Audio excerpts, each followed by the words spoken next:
Good afternoon, girls. Topic for today is data flow testing. Data flow testing की अगर हम बात करें तो स्ट्रक्चरल टेस्टिंग है और ये मेथड हम यूज करते हैं टेस्ट पाथ बनाने के लिए प्रोग्राम के according to the location of definitions and uses of variable. Means हमने वेरिएबल को कहाँ डिक्लेयर किया है और हमने उस वेरिएबल को कहाँ कहाँ पर यूज किया है. और इस पर्टिकुलर अप्रोच से डेटा फ्लो डायग्राम को कुछ लेना देना नहीं है. डेटा फ्लो डायग्राम से कोई मतलब नहीं इस अप्रोच का. क्लियर. और जब भी हमें इस पर्टिकुलर टेस्टिंग टेक्निक की हम बात करते हैं तो इन जनरल वे हम ये कहेंगे कि ये जो पर्टिकुलर टेक्निक है ये कंसर्न्ड है कि जहाँ वेरिएबल ने वैल्यू रिसीव की है और जहाँ जहाँ हमने उस वैल्यू को यूज किया है या हमने उस वेरिएबल को रेफरेंस किया है. क्लियर. तो डेटा फ्लो का मेन वर्क क्या है? डेटा फ्लो का मेन वर्क है कि हमारे डेटा का फ्लो चेक करना पूरे प्रोग्राम में कि कहाँ उसको डिक्लेयर किया गया और कहाँ उसे यूज किया गया. और इसको करने के लिए जो सबसे जरूरी चीज है हम ये अज्यूम करके चलते हैं कि प्रोग्राम की जो लाइन्स है हमारी जो हमारा प्रोग्राम है उसकी हर एक लाइन को हमने एक यूनिक आइडेंटिफिकेशन नंबर दिया हुआ है. जैसे बेसिक प्रोग्राम में लाइन नंबर्स चलते थे हम ये मान के चल रहे हैं कि हर प्रोग्राम की हर एक स्टेटमेंट को एक नंबर दिया गया है. ठीक है. तो अगर हम इसको थोड़ा सा ग्राफ थ्योरी के वे में लें तो हम इसको डिफाइन कैसे करेंगे? Define statement X where X statement S contains definition of X.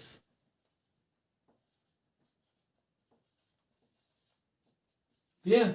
और जो दूसरा इसका है that is use statement S equals to X statement S contains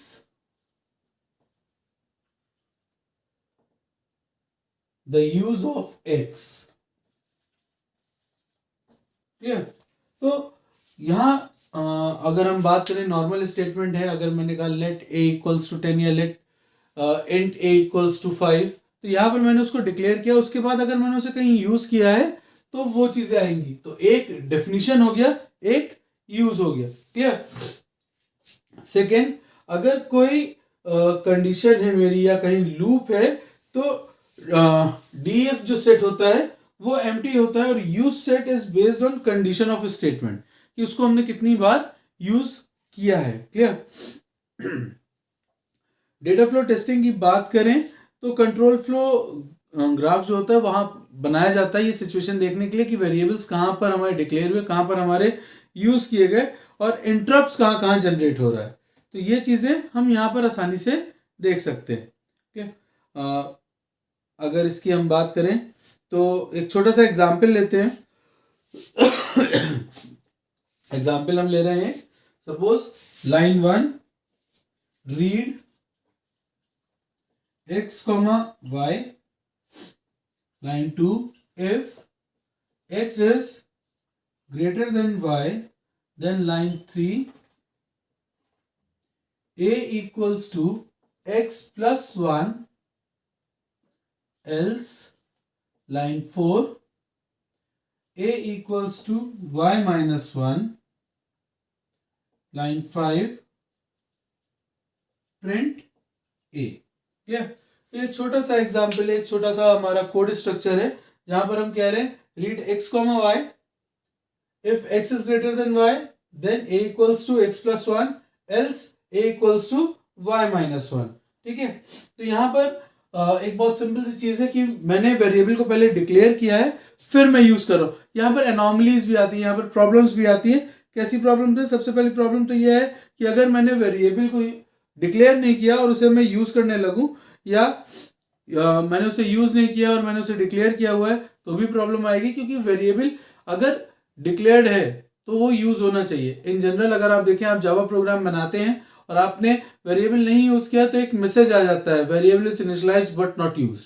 और अगर आपने वेरिएबल इनिशियलाइज नहीं किया है और आप उसे यूज कर रहे हैं तो भी एक मेरा एरर मैसेज आता है कि वेरिएबल नॉट डिक्लेयर्ड। तो ये एनोमलीज भी हैं, ठीक है, उनको हम यहाँ पर चेक करते हैं, ठीक है। वेरिएबल कई बार होता है डबल इनिशियलाइज्ड हो जाता है, वो एक अलग एरर आती है, क्लियर। तो इस पर्टिकुलर सिचुएशन के लिए जो मेरा कंट्रोल ग्राफ बनेगा वो क्या बनेगा, लाइन 1, ठीक है। लाइन 1 से हम कहाँ आ रहे हैं, लाइन 2, लाइन 2 से हमारे पास दो ऑप्शन है, दैट इज लाइन 3, लाइन 4, और ये दोनों ऑप्शन एक ही जगह पर आ रहे हैं, दैट इज लाइन 5, ठीक। ये तो हमारा बन गया कंट्रोल फ्लो ग्राफ, ठीक। अब इसके लिए हम जो डिफाइंड यूज टेबल है वो कैसे बनाएंगे। तो डिफाइंड यूज टेबल जो होती है हमारी वेरिएबल की, यहां पे ले लेते हैं। सबसे पहले तो वेरिएबल आया, फिर आता है defined at node and then used at node, ठीक है। तो वेरिएबल अगर हम यहां बात करें तो मेरे दो वेरिएबल थे, एक x एक y, और एक वेरिएबल है मेरा a। वेरिएबल x को मैंने कहां डिफाइन किया है, देखें लाइन नंबर 1। वेरिएबल y को कहां डिफाइन किया है, again line number 1। Used at node, कौन कौन से नोड में यूज किया है, अगर मैं x की बात करूं तो x 2 में और 3 में, तो यूज मैंने किया 2 एंड 3। और y की बात करूं तो 2 एंड 4, तो y को मैंने यूज किया है 2,4 पे, क्लियर। और उसके बाद जो मेरा वेरिएबल है that is variable a। Variable a कहां पर यूज किया है हमने, सॉरी सबसे पहले तो कहां डिक्लेयर किया है, हमने उसे डिक्लेयर ही किया है लाइन नंबर 3 एंड 4 में। दो अलग अलग क्यों है, क्योंकि मैंने कहीं उसको अलग से नहीं किया रीड एक्स वाई की तरह, मैंने डायरेक्टली उसको स्टेटमेंट 3 और स्टेटमेंट 4 में किया। तो इंट ए दोनों जगह मुझे लगाना पड़ेगा। तो ए डिफाइन हुआ है लाइन नंबर 3 और 4 में, और यूज कहां हुआ है, बेसिकली यूज हुआ है लाइन नंबर 5 में, जहां मैंने उसे प्रिंट करा है। तो ये जो पर्टिकुलर आप स्टेटमेंट्स देख रहे हैं या जो टेबल देख रहे हैं, दैट इज डिफिनिशन एंड यूज या डिफाइन एंड यूज टेबल है, जहां मैं हर एक वेरिएबल को देखता हूं कि कहां पर उसको मैंने डिफाइन किया, कहां उसे यूज किया है, और इसका बेनिफिट क्या है। अगर मैं देखूं तो हर एक वेरिएबल का मुझे पता चल जाता है कि वो कौन से नोड पर एक्सेस किया गया है, क्लियर। तो इसकी एडवांटेजेस अगर मैं बात करूं, to find variable that is used but never defined, to find a variable that is defined but never used, to find a variable that is defined multiple times before it is used. यहां देखिए multiple times definition हमें दिख रही है, ठीक है।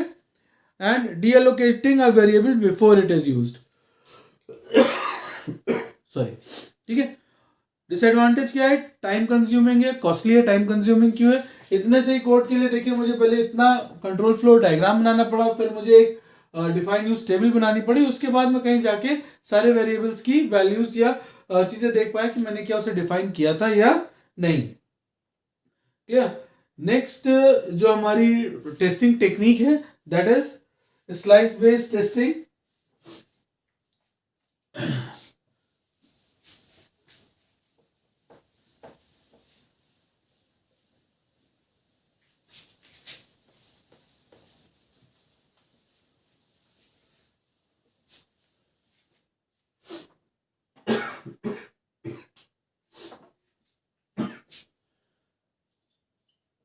Slice based testing, अगर मैं इस टेस्टिंग की बात करूं तो again it is also a white box testing और structure testing.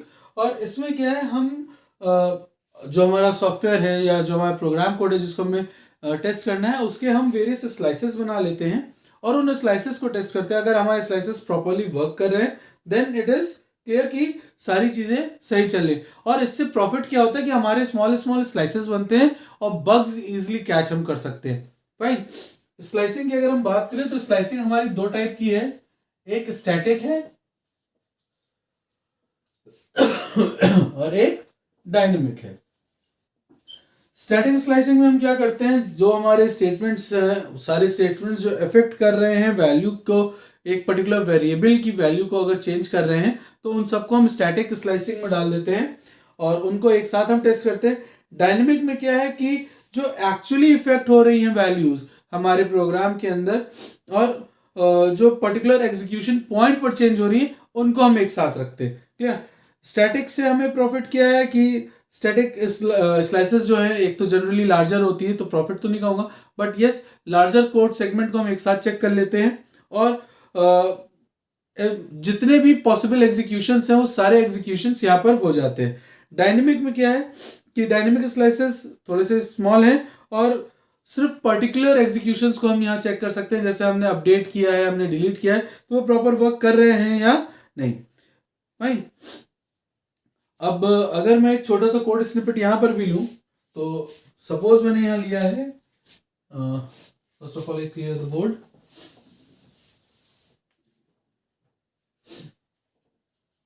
int z equals to 10, int n, then cnn, int sum equals to 0 if n is greater than 10, then sum equals to sum plus n, else sum equals to sum minus n, cout hello। ठीक है, अब ये code snippet है। इसके लिए जब मैं static slicing करूंगा तो मैं कह सकता हूं int n cnn if n is greater than 10, sorry एक लाइन छोड़ दी, that is sum equals to 0 and sum equals to 0 if n is greater than 10, then sum equals to sum plus n, else sum equals to sum minus n। अब static में मैंने क्या बताया था कि जितने भी हमारे स्टेटमेंट हैं एक पर्टिकुलर वेरिएबल के रिगार्ड्स में, जहां पर वेरिएबल की वैल्यू पे वर्क हो रहा है, उनको हम एक साथ कर लेते हैं। तो यहाँ देखिए पूरे कोड स्निपेट पे एन पे ही वर्क हो रहा था मेनली, तो मैंने जितने ही एन वाले स्टेटमेंट थे, जेड को मैंने टच नहीं किया, सी आउट को मैंने टच नहीं किया, लेकिन एन वाले जितने स्टेटमेंट थे इनको मैंने एक साथ रख लिया, या वो वेरिएबल्स जो एन पे कहीं ना कहीं काम कर रहे थे। ये स्टैटिक सेगमेंट हो गया। डायनेमिक क्या है हमारा? डायनेमिक में हम अज्यूम करेंगे, डायनेमिक स्लाइसिंग में कंडीशन हम ले लेंगे if n is equals to 22। तो हमारा क्या आया, हम यहां पे सिंपल सा चेक करेंगे int n, ठीक है, वैल्यू हमने एक ले रखी है दैट इज cnn, ये ले लिया। int sum equals to 0 if n is greater than 10, तो ये हमारा condition n is greater than 10 पर ही है, तो हमने सिंपल लिया sum equals to sum plus n।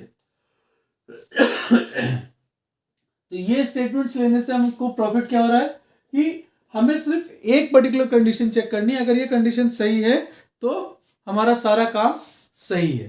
तो फाइनली यहाँ पर जितने भी टाइप के हमारे स्लाइसेस थे अगर हम देखें तो ये स्टैटिक स्लाइसेस में हमने सारा वर्क करा है, डायनेमिक में सिर्फ एक कंडीशन को चेक करा है। क्लियर? यहाँ पर स्ट्रक्चरल टेस्टिंग के जितने टाइप्स हैं वो सारे हमारे फिनिश ऑफ होते हैं। क्लियर? तो अगर आपको कोई प्रॉब्लम है, कोई डाउट है, तो please let me know and I will make sure कि आपके इन प्रॉब्लम्स या आपके इन डाउट्स को हम जितनी जल्दी सॉल्व कर सके हम करेंगे। ठीक है? Thank you girls. आप अपने रिस्पॉन्सेज मुझे व्हाट्सएप भी कर सकते हैं रिगार्डिंग योर एनी डाउट्स, या नेक्स्ट लाइव क्लास में हम इस पर डिस्कस कर सकते हैं। Okay, thank you so much girls.